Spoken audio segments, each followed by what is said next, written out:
అందరికీ నమస్కారం అండి. ఇవాళ దుర్గమ్మ వారి దర్శనానికి వచ్చాను. ప్రతి సంవత్సరం వస్తాను.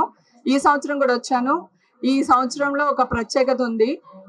ఆ దుర్గమ్మ తల్లి లాస్ట్ ఇయర్ నా మీద మీరందరూ వేసిన నీలాపు నిందల్ని తుడిచిపెట్టింది. నాకు కొండంత ధైర్యాన్ని ఇచ్చి మళ్ళీ ఈ రోజు నన్ను గుడికి వచ్చేటట్టు చేసిందండి. నేను చేయని తప్పుకి మీరందరూ చాలా బలి చేశారు. దాని నుంచి బయటపడ్డ నా వల్ల కాలేదండి. అసలు ప్రతి క్షణం దుర్గమ్మ తల్లి నేనున్నాను, నువ్వు ధైర్యంగా ముందుకెళ్ళు, నేను ఉన్నాను అని చెప్పి నన్ను బతికిచ్చింది.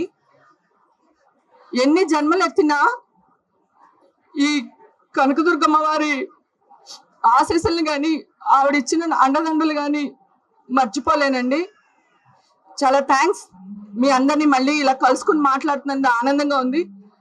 ప్లీజ్ దయచేసి మీరు ఏదన్నా న్యూస్ వేసేటప్పుడు నిజాలు తెలుసుకుని వేయండి.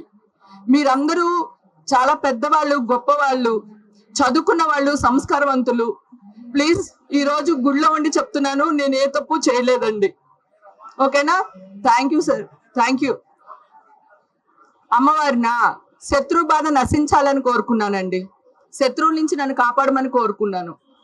ఓకే, థ్యాంక్ యూ అండి, థ్యాంక్ యూ. మిత్రులు ఉన్నట్టే శత్రువులు కూడా ఉంటారు కదా సార్. మీరు నాకు ఎంత మిత్రులో మీరు కూడా అంతే కదా సార్. అందుకని కోరుకున్నాను సార్, శత్రువుల మీద విజయం సాధించాలని కోరుకున్నాను.